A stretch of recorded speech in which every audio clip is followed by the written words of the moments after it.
Z tekmo smo začeli 10 minut kasneje, kot bi morali, se nekako v miselnosti in koncentraciji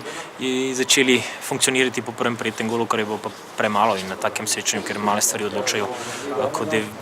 ko si samo 80 minut skoncentrira do 90, ti pač zmanjka nekaj.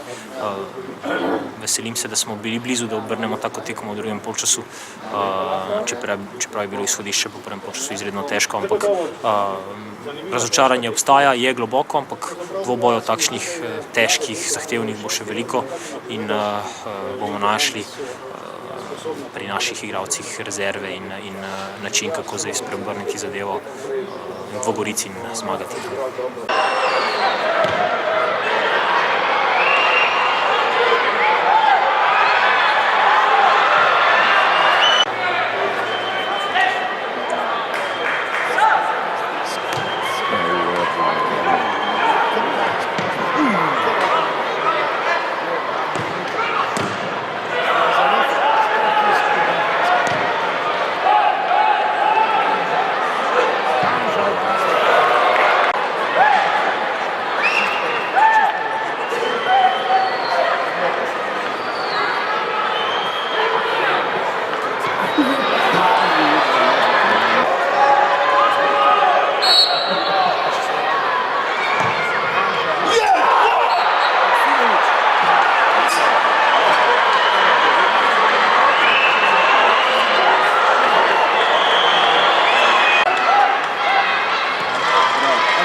Delle 2 minuti così.